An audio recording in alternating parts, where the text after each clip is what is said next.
Welcome to the Homeschool Together podcast.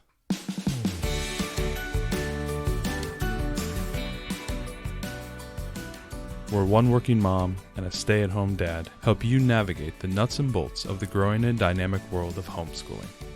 With a focus on early learners, like me. All the ins and outs of building and maintaining your homeschool life. Homeschool. Find out tips and tricks to make things like this easier. I'm reading. And ultimately, enjoy educating your kids. And what's that last thing? Have fun together. Did I do good, Daddy? Yeah, you did, sweetie. Good job. Hello and welcome to Homeschool Together. We're going to be continuing our Homeschool Journeys series. And we're going to continue with our first year homeschoolers series that we've been doing for the better part of this year as we have rolled into the first year of shutdown and first year of lockdown homeschool. Right. Yeah, we're getting And so we're hitting the anniversary dates. Yeah, My Facebook timeline is reminding me that this is when it all started. Yeah, right. And so we've been, spending some time in interviewing people who are on our Facebook group and people who follow the podcast and, asking them questions about what their first year was like and what things they learned and what things they would like to improve and, whether or not they want to continue homeschooling. And today we have a really good interview with Rebecca Riyana Sang. And it was a really fun interview. But before we begin, head down in the show notes. We have all of our links, YouTube channels, Facebook, Instagram. Yeah, I'm doing some fun stuff over there. Yeah. We're having some fun board game challenges for all you board game folks. Our Instagram has been really fun. And if you're one of the faithful listeners and you like Ariel, you like Matthew, you invite us into your brain every day, every few days. Could you please head over to iTunes and toss on that really nice review? It'd only take you a few seconds and it would really help us out. So please do that if you can. But the interview today, we had a great time with Rebecca. It was so relaxed. It was like us talking with an old friend. It was really nice. It was like having tea on the porch. It was so relaxed, and it was funny because her relaxed nature came through, and it did, and that's kind of her whole philosophy was about slow parenting, really connecting with your child. And through this year that she's been homeschooling her daughter, she's been really found this deeper connection together. She's an herbalist, so she brings in a lot of nature components and then helping to be the bridge to connect her child with nature and enjoy that together and teach her how the world can, and the plants can help her and things. It was such a soothing interview, I have to say. Yes. And I loved just the takeaways and the whole feel of what she had to say. Yeah, her big takeaway, with every one of these interviews, you can take different things with you, and not all things apply, obviously, and To every person. to every person, but there's always that little nugget of wisdom that when you're listening to other people going through the same challenges that you are, it's really nice to see what they're doing, and then you can incorporate that into your life and see that little point in the interview. You go, oh, I love how she's doing that, or I love this thing. And for me, it's that connection, having more of a stoic mentality when I'm dealing with a 5-year-old, right? They can really try your patience, but remembering to slow down, take a breath, really focus on the connection between us. It was a great message. It was an inspiring interview. I love every one of these interviews for different reasons. Like you said, they all have different pieces of truth that you find, and I just love hearing the stories from other folks, and it makes you feel like you're, especially right now, like we're not in this alone. It's really hard when we can't go out, we can't do co-ops and other things, and that we feel isolated in this. And I love hearing from other families. Yeah, and that's communication, I think, is the best thing, and that's hopefully what we're bringing to the podcast for you and you listening at home and living in your earbuds. We're really happy to bring these interviews, and we got a couple more coming up. So not to celebrate the last year, but to celebrate you as parents going through a very challenging thing, which is homeschooling during a pandemic.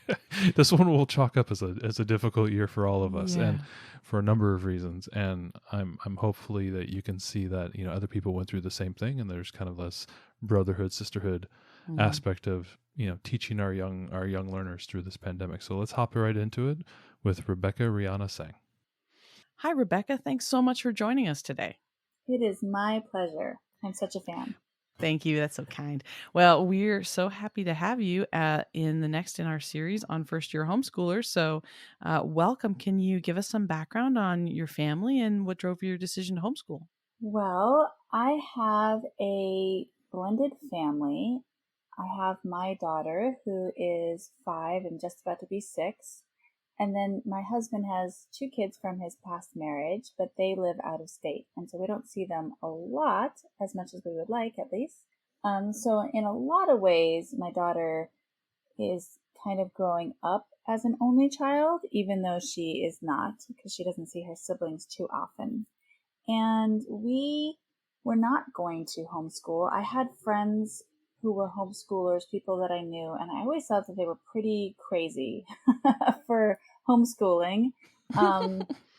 Even though I had worked in the school districts when I was in my 20s, and so I knew a bit about education, but I thought schooling at home just sounded like really a strange thing to do. And my daughter was going into kindergarten, and we live in an area of California which the school district is really, really struggling here. If you look at, a site like Great Schools or something like that, you'll see that my local school has like a 1 out of 10.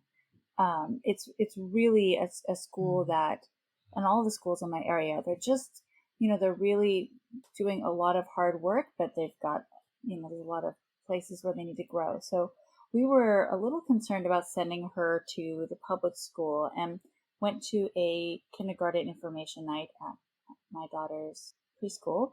And there was a bunch of private schools there and then one homeschooling mom. And she was talking about her experience of homeschool. And at that point, I basically was listening to be polite because she was my daughter's friend's mom. And she came over and talked to me afterwards and was like, have you ever thought about homeschooling? And I was still just like, no, I am not thinking about that at all.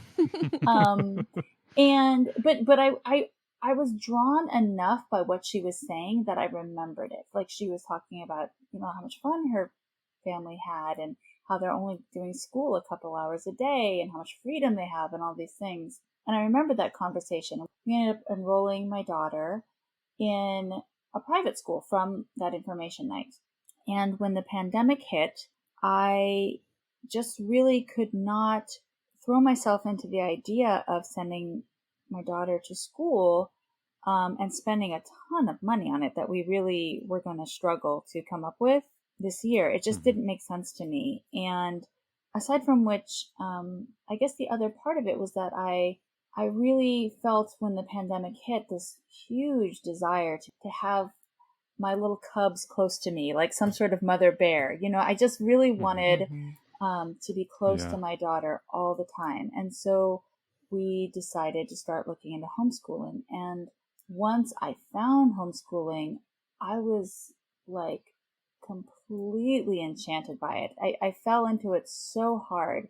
And I felt like it was this piece that had been missing for so long, where rather than outsourcing not only my daughter's education, but like our relationship and what we were going to be doing together and that experience of exploration and discovery. I had been outsourcing it for years already by sending her to a preschool that was pretty in depth.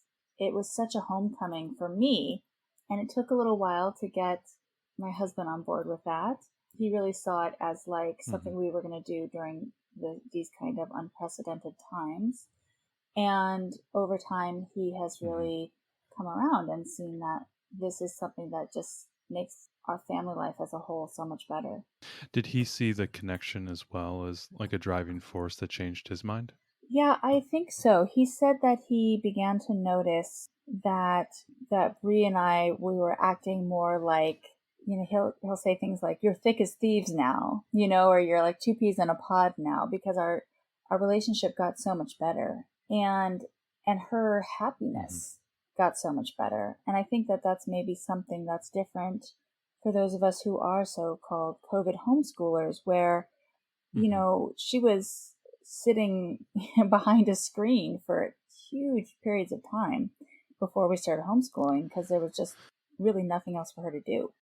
Did you send her to like a preschool or like a Montessori type of thing before she went into, I think you said kindergarten. Were you doing something before, or was it kindergarten her first shot to like leave the house and go into like an education setting? Well, she has only ever done kindergarten at home. So her Okay. whole But you kindergarten didn't do a experience. preschool or anything like that? We did. We did a play-based preschool for 3 Okay. years. So she started to go to preschool when she was 18 months old and went all the way through Okay. about 4.5. And so that was the big change. Do you know what that reluctance was to, get into homeschooling? Was it like a fear of doing the education? Like, I know that was something that it was always nagging in the back of my mind, is like, could I do this? Can I, be the educator? Was that something that you had, or was it something else? I think a huge part of my reluctance to homeschool was really two things. One was I couldn't imagine that it was going to be a great choice for my child. Like the idea that Hmm. she would just be at home all the time with no friends. I didn't understand that that is not really how homeschools generally function. So I just imagined her being so lonely, which she has been lonely because of the pandemic, but I didn't understand that. And then the other thing, perhaps the biggest thing for me was that, I have worked my whole life. I've been a career oriented person and been really purpose driven in my work. And so the idea that I would devote that much time to my daughter's education when I was supposed to be doing big, important things in the world felt really like shocking to me, like almost like old fashioned in a way that really didn't fit how I was raised or how I saw myself in the world. And so that has been a really big shift for me in just making this idea of devotion. Like I really do see that I'm spending a lot of time devoted to my daughter and her life and her experience through homeschooling, but it doesn't feel like, I don't know, I guess I always just saw that as a choice that I personally would never make. And it's been actually a really beautiful choice, and not just for my daughter, but for me as well. It's been a really powerful experience to be with her. Yeah, I mean, I can really identify with the thoughtfulness that you're saying, how much it almost like, I mean, we're all secular homeschoolers, but it's very much like almost like a religious feeling where you're like connecting very deeply with, the people that you love the most, and not realizing that, through that door was such a big, vast world. I do feel that as well. A lot of times when I'm with my daughters, some days it's hard. It's not Right. always roses and sunshine, but you do enjoy the fact that you can, connect, and you can watch. A lot of things that I always say is I watch the eyes, and to be able to just, stare at the eyes all day long and see, what they're interested in, what they're not, if they're getting it, if they're, if they're understanding. I feel like there's like that deep connection right there. So I really, really sympathize with that. Do you do a certain, so when you dove into homeschooling, how did you get into it? How did you do your research? Where did you find out all the information, or was it from that mom that was there helping you? So how did you find all your information and make all your decisions on where you would go? Well, I am a modern homeschooling mom. So, like a lot of modern Okay. homeschooling moms, I turned to the internet and started joining a ton of Facebook groups, um, and looking at way too many Instagram posts. It's a deep hole Yeah. there. Yeah, it's a really deep hole. I wish I had gone back to that homeschooling mom, but I didn't really know how to contact her super easily. It probably would have saved me some time. But Maybe, yeah, Maybe not. There's so maybe. many flavors. It's hard to say. Right. I just started looking on Facebook and looking at, all the different curriculums. And I think one of the things that really drew me really quickly was the nature based focus of a lot of homeschool curriculums or communities, because my family were really, really into nature.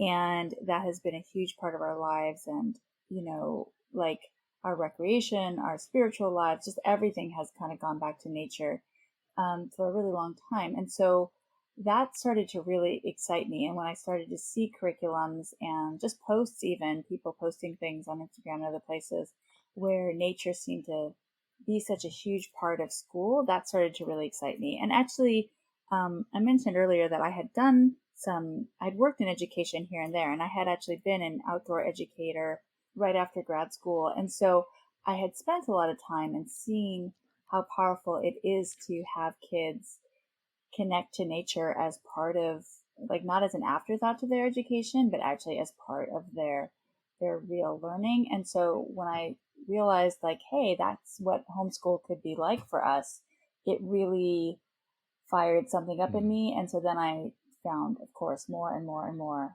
along those lines, because that's what we were interested in. Did you settle on a specific curriculum, or so you're the third person we've interviewed on this series, and you're the third person in a row that's had some education background, like in the sense that you were in the education space. That's interesting. And did you settle on a curriculum? We had 2 eclectic homeschoolers where they kind of hop around. Are you an eclectic homeschooler as well, or are you specifically a certain curriculum? I feel like from the outside, you'd probably call me an eclectic homeschooler, but every time I find a new curriculum that I fall in love with, I really feel like it's going to be the one, you know? Okay. Like in my heart, I really believe that this is going to be the one. This is the one. So we started with Blossom and Root, and I was and am over the moon about Blossom and Root. And I was like, I bought the whole set of Beatrix Potter books. We were going to do everything so old school with all the vintage things, and it was going to be so sweet and harmonious. And my daughter was just not into it. None of it appealed to her, you know? And so we did that for a while. And then when it stopped working so well, it was about in November, I noticed that neither one of us really wanted to do homeschool anymore, in part because at that particular moment, I was also working a ton. And so I was just kind of doing the bare minimum even when it came to Blossom and Root. So then we did some unschooling and game schooling only for a while, for about 2 months. And that was really great for that time period. It really helped us recalibrate and find what she's interested in and just have things be fun again. And now we're back. We're back in curriculum. We do Torchlight. We just started that about 2 weeks ago. Which level? It's Torchlight Kindergarten. Oh, yeah. We're getting started. We're getting started on Monday. Yeah, I think Monday we're starting ours. We're excited. It's so great. It's perfect. It looks amazing. We love it. And then we also I do a different phonics program called Dash into Learning, which is really sweet and cute and helps just with the phonics piece. Yeah, we haven't heard about that one. Do you have any opinions, or so far, how long have you been using it? It's really great. I feel a little bit like I'm spreading the good word of Dash into Learning because it's not quite as well known. Okay. We had been using the Teach Your Kid to Read in 20 lessons. Oh, yes. Oh, yeah. Our daughter hated that. She hated it with a passion. Yeah, my daughter does not like it. It's really dry and really, like, the first 3 pages, she thought it was fun. And then after that, she would close the book every time I'd bring it out. So Dash into Learning. That's 3 pages further than we got. Yeah. With excitement. Well, yeah, it happens. Dash into Learning is a lot more fun, and it's a lot cuter. It comes with like this series of like 10 really small books that you learn from. So they're like easy for the kid to hold. And she likes her little books. They come in their own little bag. She likes the little bag that they're in. And there's a lot of games that are involved in the actual kind of learning to blend letters and those things. And so it's been really, really good for us to find it, because the person who made it is definitely someone who knows a lot about phonics, knows a lot about how kids learn to read. And so it has that methodology that I feel like I can trust. But the kind of aesthetics of it and the fun of it just really works for our family. We also did try Logic of English for about 4 minutes. And it was a no-go. So us too. Yeah. You know, when the first song, I think Torchlight Pre-K has you do some of the songs, the like 3 sounds of A or whatever. And we were like, my husband and I looked at each other and we were just like, no, this is not. No. This is not going to work. No. This is too much. Yeah. Are you doing a math curriculum as well? We do. I'm almost like, oh no, should I say this? We do the good and the beautiful math. I almost got thrown out of a Facebook group recently for saying that. But and we are secular homeschoolers. Hey, a lot of people secularize. A lot of people secularize the good and beautiful. That is not an unusual thing at all. Yeah, I believe there's a whole isn't there a Facebook page and a website devoted to it? I think that there is. Yes, a lot of people do that because they do know what they're doing. They've been at it, quite a while. So right, and the math really works for her. We were also doing math with confidence before that, and just really similar to the teach your kids to read in 20 lessons. Like it was working, but it was just a little boring looking for her, and there wasn't anything really to touch. And just for her, like, she loves being able to touch things. She loves things that are cute. She loves things that look like games. She wants to have a lot of variety. And so every time I get out her math kit, she's happy. She's like, now there's little bees, and now there's little flowers, and now there's blocks. And, there's just like enough stuff that it works for her. And so I really do like the math, and I'm really clear that I'm not going to use any other non-secular curriculum, but that one works for us.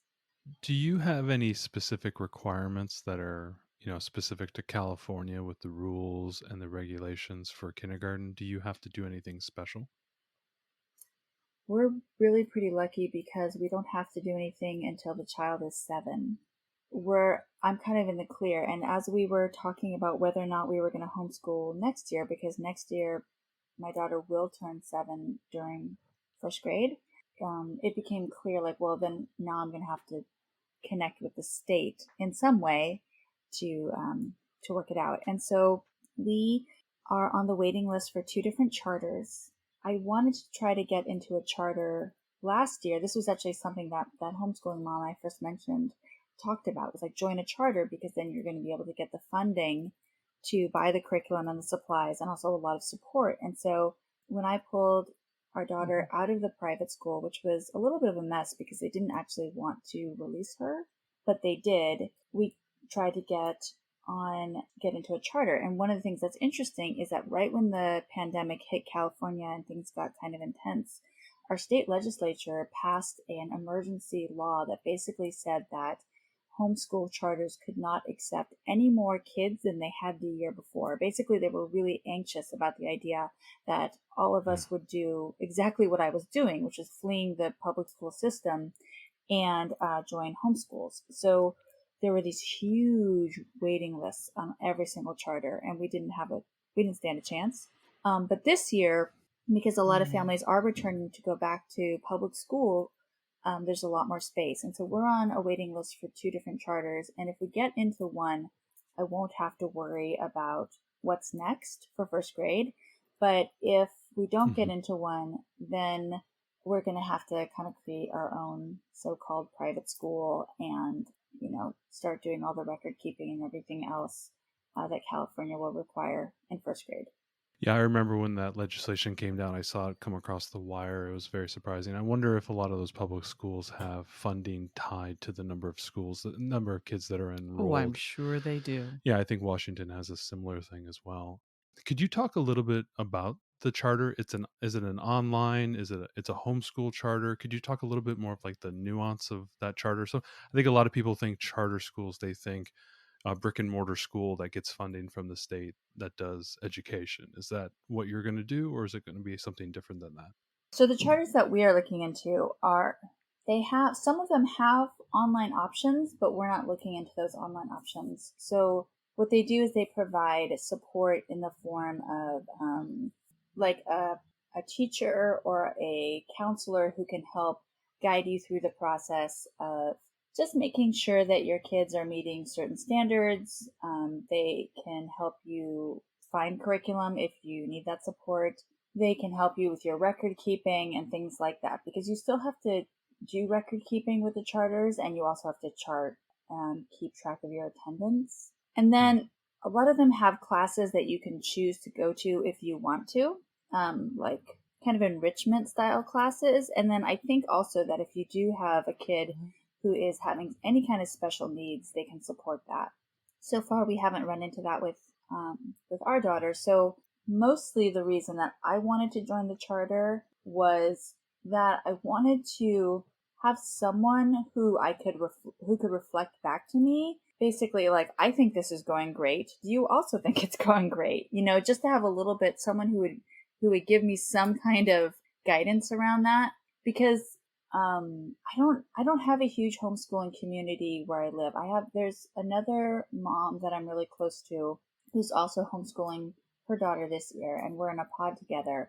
But her situation is basically like she has an online school, and it's very structured. It's not like the way we're doing it. And other than that, I don't know anyone else who's really homeschooling. So I just wanted to have that support. On top of that, I was really pretty interested in the funding, you know, like I've spent a lot of money on homeschool this year, all the books. So I was like, this would be great to be able to just, you know, have more access to a little support that way as well. You know, the other great thing, often charters will, not just with funding, but oftentimes they have the curriculum available there that you can just check out. So if you're looking for the next love of your curriculum life, it's nice to, you know, kind of go through. Our local parent partnership here has a whole curriculum library that we can just go and browse, and we can get copies from and things like that. So it's another great resource that they often offer, in addition to the funding. So kind of nice. You said earlier that you started with the Torchlight K curriculum, the Around the World study. We're excited to start it as well. Could you talk a little bit, like, there's probably some moms out there, dads out there that maybe are starting this or are going to start this pretty soon, maybe, you know, in the summer or maybe a little bit later this year. What does your day look like with that curriculum, and, you know, what do you love about it so far? I really do feel like one of those, like a person who's like in a new relationship, and I just want to talk and talk and talk about my new crush like all day right now, which is Torchlight. I totally know how that goes. I totally know. The one who has to hear it all is Matthew, unfortunately. So I'm all into it. He's like, I'm telling him all about it. He goes, I'm the one doing it. Why are you gushing to me? I'm here. I live with you. And I'm like, no, there's no one else to tell. It's so great. I totally get it. So we do Torchlight and all of our curriculum.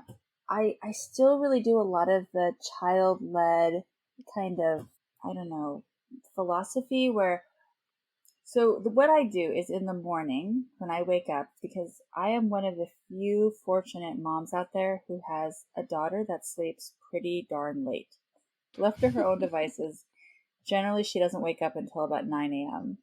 So I will often, I know, I'm sorry. What? But she's also awake. I have right to take now, a drink. I'm about to faint. I'm about to faint. 9 in the morning. Right. But like I said, your kids are asleep right now. Mine is still awake. So it's just a small blessings. Small, yeah. So I wake up around 6, and I will usually go for a walk with my dog and drink my coffee and have kind of my own time. And then when I get back, I set up our table with our first couple of activities. And I got this from a person, I think the website is called Days with Gray. And it's this whole idea of having morning invitations, right? So these are like invitations to do something when you first get up. And so that's what I do with Bree. I set them up. I'll usually set out anywhere from 2 to 4 activities. And with Torchlight, what I've been doing is I'll do 1 or 2 like kind of fun activities that I set out, and then I'll do 1 or 2 of our Torchlight books that I know we're going to read that day. And since the curriculum is new to us, the books are also new. So she gets kind of intrigued, like, oh, what are these? And they'll kind of be at their own little center or station that I set out. And so we'll usually do 3 or 4 activities right when she wakes up. We do them with breakfast. She's generally still in her pajamas. We just like go right into school. Sometimes if she seems particularly sleepy, we'll do a couple of storybooks on the couch first, all cuddled up in our blanket. And sometimes that will also be a combination of just picture books that we've gotten out of the library and Torchlight books. And so it's really cuddly. It's really sweet in the morning time. I just really feel into where she's at in the morning to see what is going to make the most sense for us. And then we'll usually do some kind of transition. Sometimes we'll take some of our stuff outside and go do it. We have like a big play structure outside, so we'll go do some of our curriculum outside. Sometimes we'll move into the living room or something else, but we'll just change our space in some way. And that's usually when I'll do things like our math or our phonics work after that. So it's usually the literary arts and the geography and social studies aspects in the morning, and then some of the pieces that require a little bit more focus after that. And I don't follow a daily schedule. I use the checklist that Torchlight provides. And so I just kind of look over what we've already done and what we still need to do and check them off as we do them. And, you know, if it seems like we're having a really hard time focusing that day, I might throw in some videos that's on the Torchlight curriculum. And other times it feels like today was a day where we were just really, really going strong. And we just I just kept asking her, you want to do some more math? You want to do some more of this? And she just kept saying yes. Yeah, I love those bottomless pit days. I had one today too, where she was just going all day, and I couldn't turn. You know, she was just interested. I could read anything. She covered everything. I think it was because she owed me a good day after yesterday, but there was a little give and touch. So I think Ariel let me know that you do a lot of herbalism stuff on your Instagram and just in your personal life. Could you describe that and what that is and how you incorporate that into your homeschool life? Yeah, well, I'm certified Western herbalist, so that means that I went to school to study how plant medicine can help, you know, with a variety of things that, you know, health conditions around the mind, body, and so on. And before that, I taught school gardening for a while. So I've always been really, really into plants, and I like plants, and plants are great. And so we definitely incorporate that into our homeschooling in that, you know, every time we go on walks, we do a couple of walks with friends a couple times a week. We talk about the plants and we pick the plants, and, you know, sometimes, you know, we're a little bit more specific about it. Like earlier last week, we did a whole lot of things with evergreens and pines, and we made shortbread cookies out of pine needles, and we, you know, we just did a lot of stuff with specifically that plant. And then other times it's not as much that. We're just walking by and I say, hey, you know, there's some rosemary. Do you remember that plant? Or whatever else. So it really depends. But, you know, I just really, from a really young age, I want my daughter to really feel like nature is a place that is, you know, not just safe, but that is a place where she can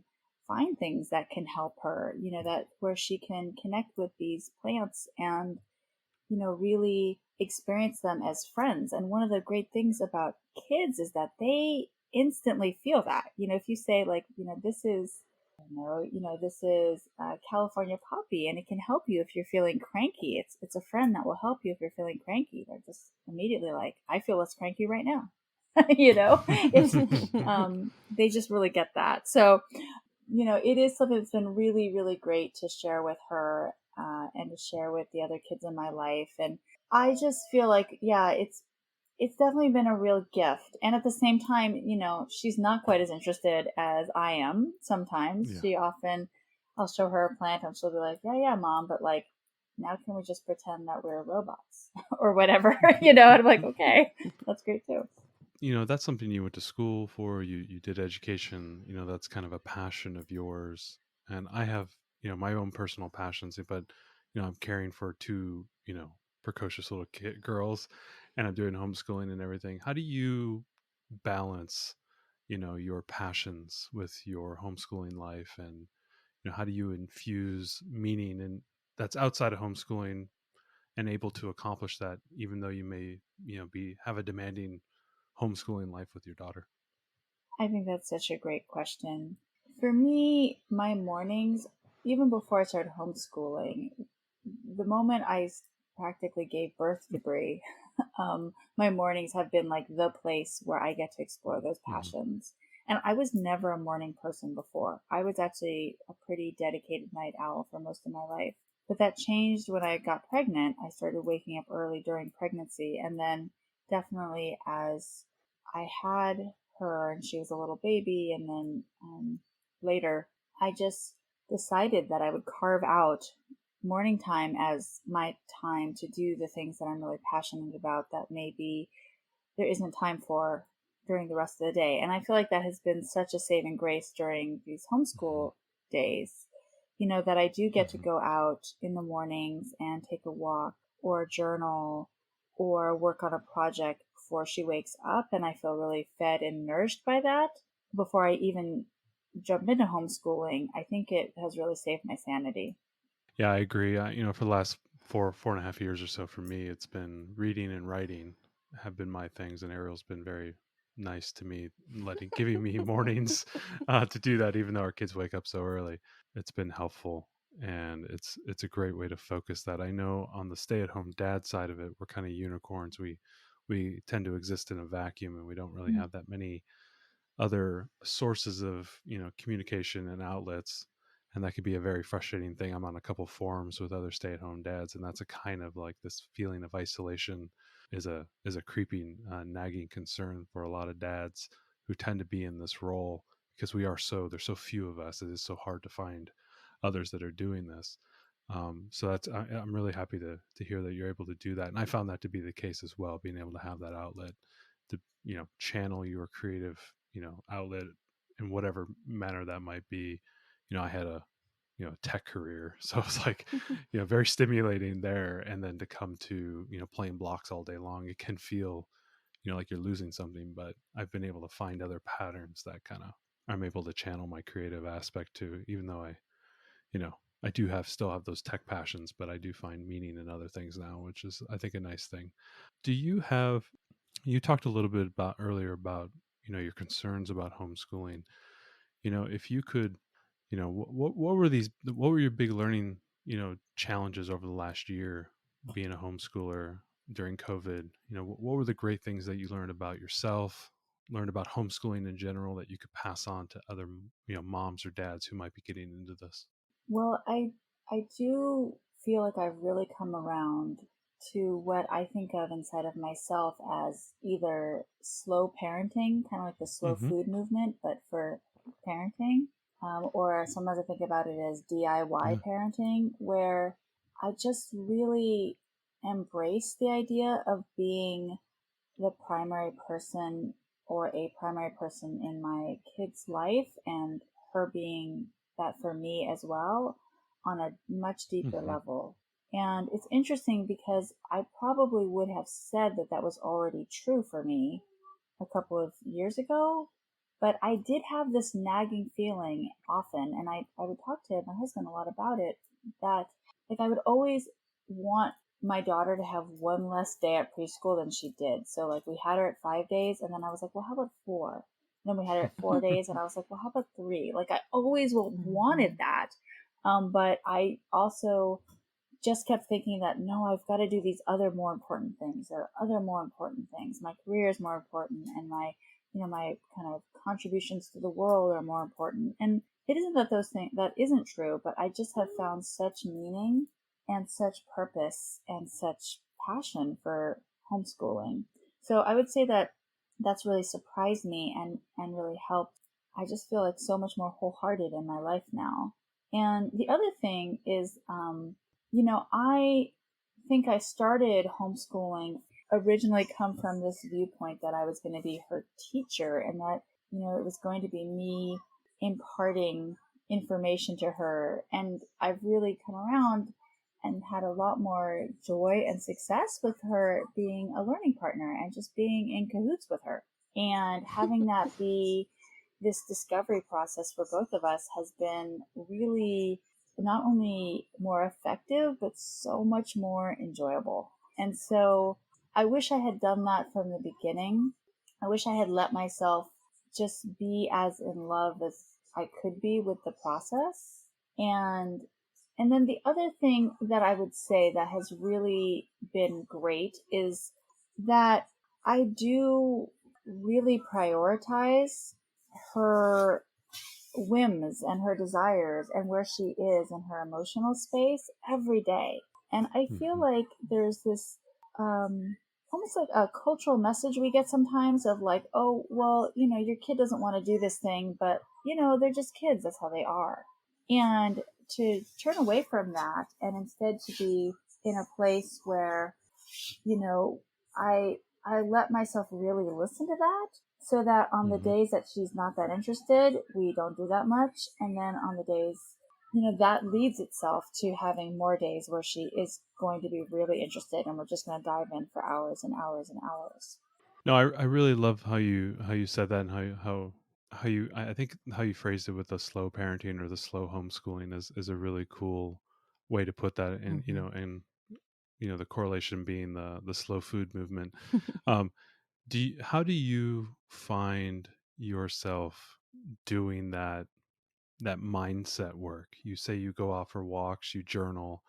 Is there any way that you cultivated that mindset with like some habits or some methods, meditation, morning meditation, things of that nature? Do you do anything specific to kind of ground your mind in that awareness, that kind of, I need to be in an existential mindset for my child and find out what they need in that moment? Do you do anything specific? Well, I have studied meditation quite a bit. Okay. And done a lot of yoga and things like that. That's been a part of my life for a really long time. Maybe a little bit less right now than I would like it to be. Sure. But I mean, it's definitely in my background. And I definitely notice that when I can be really, really present with her, it's just everything goes so much better. My experience, her experience, everyone's experience. And so that's been really powerful. But I think another part of it has just been trial and error, just really, really seeing what works and what doesn't. And that happens to work for our family. Yeah, I think that all of that is great. Just reminding ourselves to be present. We found the same when we're not present, when we're distracted, or we're just kind of trying to get through things. It doesn't go well for us either. Being really present is such an important thing. So I think that's a great thing to remind everyone. Well, I think culturally too, there's so many distractions. Oh my And there's so God, many things the one in my pocket all the I time. know, the little monolith in my pocket is always there for me. Do you have any other ways that you like, I always have issues with the phone, so I always have to try to put the phone away, the TV and iPads and things of that nature. Do you tend to not allow those type of devices in the home, or do you limit those in a way to achieve that? I think, like most modern parents, we are in a constant dance of this question of how do we deal with screens in a way that is healthy, is manageable, is realistic, especially right now when we have so many more limited options around what you would do, right? What I know for me and my family is that I definitely struggle with like phone addiction, and have had that problem a lot and have had to make some really strong boundaries with myself. I read a great book called Deep Work by Cal Newport, where he talks a lot about just the endless distractions of the phone and how that seems to deteriorate our capacity for presence and focus. And like you, I'm really into writing. And what I was really noticing, in addition to the way that it seemed hard to be present with Bree, is that I couldn't write. Like, I couldn't sit down and think of what to write because my brain just was feeling like Swiss cheese so much. And I can only imagine that that was also extending to my kid, who's, a lot more sensitive just because of her age. So yeah, I have really strong boundaries around the way that I work with my phone. I try to do some of the things that Cal talks about in that book, and also in his next book, Digital Minimalism, around I've taken a lot of apps off my phone and all those things, and for my daughter too. And at the same time, we do try to strategically use them.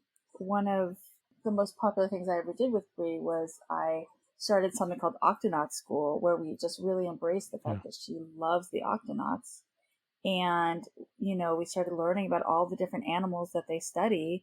And we started learning about all the different zones of the ocean and buying books around the ocean and everything because she completely adores that show. So I guess I'm just saying that just like with the Beatrix Potter books, at the beginning of all this, I would love to be a family where there were no screens and we all just sat around reading Beatrix Potter, but that is not realistic for our lives. And so we really, really do try to balance it. And it's definitely a dance and a constant give and take for us. But I think that we're in a really good place with it now. I'm really pretty happy with the balancing that we're doing at the moment. Yeah, I think it's a tough thing for everyone. Well, we've just loved having you on the show. Can you tell folks where they can follow you and your family's journey? Oh, I love that. I always love communicating and connecting with other homeschool families and just people in general. I'm on Instagram at Little Witchy Homeschool, and that's a great place to find us and follow our adventures. Yeah, we'll go ahead and link that down in the show notes so everyone can find you. And I'm always following you, seeing the cool stuff that you're doing, and thinking I've got to get outside. That's the first thought I usually have. I need to get outside more because that looks like so much fun. And we'll also include all the other great resources you listed. I'll make sure to put those in the show notes as well. So especially the books and all the curriculums that you recommended. I'll make sure to have links there for you. Yeah, thank you so much for joining us. We really appreciate having you. It was just a pleasure to talk with you finally. Oh, such a joy. I really, like I said, I'm one of your biggest fans, so I appreciate having the chance and just to get to talk to you both. Thanks so much for joining us today and making us a part of your homeschool journey. Please engage with us on social media. Join our Homeschool Together podcast group on Facebook and find us at Homeschool Together Podcast on Instagram. We'd love to hear your feedback, questions, and recommendations. Until next time, happy homeschooling!